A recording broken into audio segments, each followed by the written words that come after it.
guardian angel turtle. All right. So go ahead and introduce yourself. Okay, hello, my name is Jim Nielsen. I'm a biology and anatomy teacher here at Waubonsee Valley High School. Today you guys came in and observed my third period co-taught biology class, along with my co-teacher, Mrs. Macklin. What grade are the students? They are all in 9th grade, they're all freshmen. All right, so starting off, we want to understand the decisions you made in planning for this lesson and how it fits into the unit and year. First question, how does this lesson connect to and build on students' prior skills and knowledge? What was taught before this lesson and what will come after it? Okay, so as far as the unit, they started the anatomy unit last Thursday, so it's at the beginning of the unit. They'll be learning about all the different body systems over the course of the next couple weeks. And then the culminating activity at the very end of it will be the 5-animal dissection. So this is kind of an introduction to the actual dissection experience that they will have at the end of the unit. And because there are a lot of ethical questions and concerns that come up with that every year with the kids, I thought it would be a good idea to kind of use this debate format to kind of introduce that aspect of the actual experiment. The next portion of that question, discuss the sequence of lessons that surround this one lesson. Okay, so again, kind of the same thoughts. They just started the unit.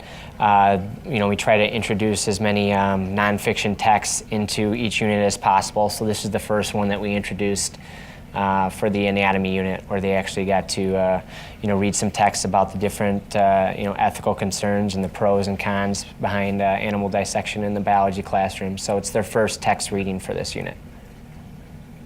Is the text used in this lesson part of a sequence of texts designed to build skills and knowledge? If so, please give an example of other texts that form this sequence. Okay, yes and no, not necessarily for this unit, but over the course of the year, the students are familiar with getting nonfiction readings where they have to annotate it. This is the first time they've had to do a debate with the material, but I would say 2 or 3 times a unit we try to bring some news articles from outside in the real world. We always tell them 99.99% of science happens outside these 4 walls. So we try to bring as many of the recent publications and news stories that are out there to try to get them interested in science, and we try to connect them to the material that we're discussing in the actual classroom as well, to kind of bridge that connection between the real world outside and what happens inside these 4 walls, and also get them more familiar with reading more complex nonfiction text. Talk about the standards targeted in this lesson. What did you do to make the lesson reflect the full intent of that standard? So when we design a lesson, we kind of keep a couple things in mind. Obviously, there's a big push for the Common Core literacy standards, and then there are some brand new generation science standards that are out right now as well. So it's kind of a balancing act. We do want to increase the amount of exposure they have to literacy, following the Common Core standards. And then at the same time, we do want to start following these new next generation science standards as well, which are more concentrated on content of the actual class. So in my lesson plan, I listed 4 or 5 different Common Core standards that I thought it followed. And referring to the shifts, I don't know if you're going to ask about that later. Should I wait then? Sure. Okay, wait till then. Yeah, that's fine. Okay. Unless you want to go if you feel like it fits with this question. Yeah, instead of like referring to the actual standards by number, the big push is for them to get more experience with complex text, and the 3 shifts for the ELA literacy portion of the Common Core is to build more content-rich text comfortability with the students.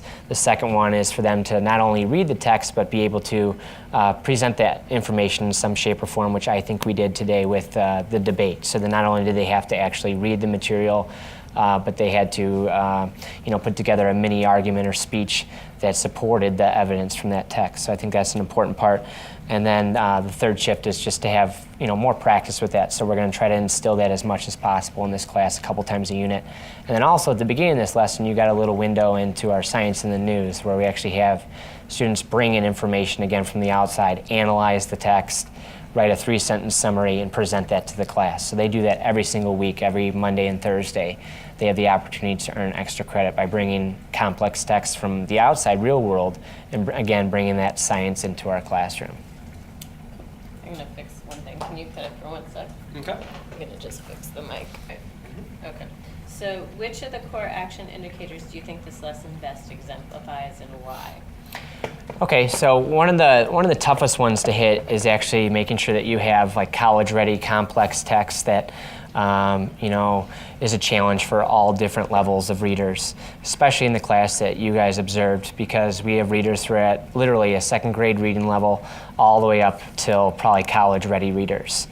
So we took a couple of steps there to make sure that the text was complex but yet readable at the same time for every student we had in the classroom. I'm lucky to work with Mrs. Macklin. She was able to modify all of the text for some of our learners that have more of the 2nd, 3rd, 4th grade reading level. So they received the same text, but it was modified. It was already annotated for them, or some of the more complex words were pre-explained for the kids to kind of help them through. So that's probably one of the more difficult ones to hit. Another one, again, one of the actions was to engage the students with the text, and I think we hit that hard with the debate portion of it. So not only did they have to annotate it, they had to come up with a presentation for how to create a strong argument for their side of the text. It wasn't bringing in their personal opinions. They literally had to cite evidence from the text that they observed or that they read when they read it. Some other ones. I think a lot of them are kind of repetitive. They kind of hit the same thing, just kind of getting students actually involved with the actual text and reporting out, not just plain reading for content, but being able to go above and beyond that. And I think the debate did a good job covering that. Great. Now going back to the shifts. We're interested in how the shifts required by the CCSS are being incorporated into your instruction. Discuss how this lesson illustrates the shifts required by the CCSS. All right, so like I mentioned before, they're really focused on reading, writing, and speaking from the text, being able to present it. So that's really, looking at that shift, that's when I decided to kind of incorporate this debate idea. So, obviously I didn't want you guys to just come in and see students reading the text or getting into groups and explaining things to each other. I wanted there to be another aspect to it where they actually had to defend, regardless of their personal opinion, they had to defend their claim based on the evidence from the actual text that they read. So that's where I came up with the debate idea. And then at the beginning of the class, when you guys saw the Science in the News articles, that's something we try to do every Monday and Thursday. We try to bring text from the outside world into the classroom. They have to be able to analyze that. A lot of it is popular press, but sometimes we do get articles from medical journals and things like that, more complex journals. Science studies that's above what the typical freshman would understand. And they're able to bring that in, talk about it, summarize it and talk about it, and then if they have questions, typically that leads to a couple minutes of questions within the classroom. And then the third one is regular practice, and I think we kind of cover that by just doing it a couple times a week, and then also making sure that we bring in with each unit we bring in some articles for them to read and analyze. And I think this debate idea worked pretty well today, so we'll probably do more of that in the future. Student engagement is crucial to the work of the CCSS. We want to understand how you ensured that all students had the opportunity to productively engage in the work of a lesson. How did you support all students in working with grade level text? For example, how did you provide scaffolding for students below grade level so they can read grade level text? Did you want me to kind of repeat what I did before with the differential instruction? Okay. So again, this is a co-taught classroom with different level readers. We have readers from second, third grade reading level all the way up to students who are able to read college level text and could probably be in the honors and AP classes in here, and they're all bunched into one group. So that becomes a really huge issue when it comes to planning both lab-based activities, tests and quizzes, and when we want them to be engaged with text material and be able to interact with other students that may have different reading levels. And that's why we took the time to take each of the articles, and with the help of my co-teacher, Mrs. Macklin, Katie Macklin, we were able to take the text and modify them, both including a couple different modified versions. One modified version that just had some bolding in it, and then another one that already had some pre-annotated quotes and different sections in it to kind of help some of the readers who have a lower level reading level. So that's something that we have to do on a continual basis, no matter what the lesson is in this class. And then as far as student engagement, if we just had them read the article and do the worksheet on their own, I think we probably would have lost a lot of kids. So that's why we like to get them moving, get them up, working in different groups. There's a couple times where one time they worked with their lab partner, then they had to go across the room and work with someone different, and then eventually they got back together and was able to summarize everything. So keeping them busy, keeping them talking. I think the whole debate aspect kind of helped out here as well. They knew they would be responsible for the material. So making sure that they're responsible for being able to present the material out, I think helps as well for keeping them engaged. And then how do you create opportunities for students who are advanced? Yeah, great question. So that's another struggle in a co-taught biology classroom. What are we doing for the kids that don't necessarily need the extra help or could move at a quicker pace? And we do provide them different opportunities. We have extra credit opportunities throughout the year. We try to incorporate challenging labs and things where they can go above and beyond. There's usually a section in a lab that's beyond what's required. So those students can go, for instance, the dissection lab that you guys were kind of a part of this week. There's a whole section afterwards that they can actually go and explore beyond what is required. So it's definitely a tough question to answer because we have such a huge diversity of learners. We definitely want to challenge the kids that are probably, could have taken an honors class. And we do recommend those kids for the honors path next year. So it's important, though, to keep them challenged while they're in our class as well. So we try to do that with extra opportunities. How do you know that the students were able to successfully respond to the text-dependent questions and tasks with precision? Yeah, just by walking around the classroom, it was easy to see that they were pretty engaged with the material. A couple follow-up questions here and there, maybe a couple redirections to make sure there was a couple kids that maybe were getting a little bit lost or maybe a little bit sleepy this morning, but just kind of re-engaging them, making sure that they're actually getting involved with material, not just reading it, because a lot of kids would just scan material, they won't annotate it, they won't actually get involved with the material, and then making sure that they're aware that they will be responsible for that material during the actual debate section. So actually making the kids aware that they can't just kind of sit through this experience. They're going to be responsible for actually presenting that material, and that other students are counting on them to do their work. I think that's important. Did students acquire the literary skills addressed in the lesson? I think this helped all of them build their literacy skills. I think it's an ongoing process. Again, we have students all over the gamut. We have students who probably really struggled at this text, and we have others that this was probably a piece of cake and they didn't have very many questions on the text.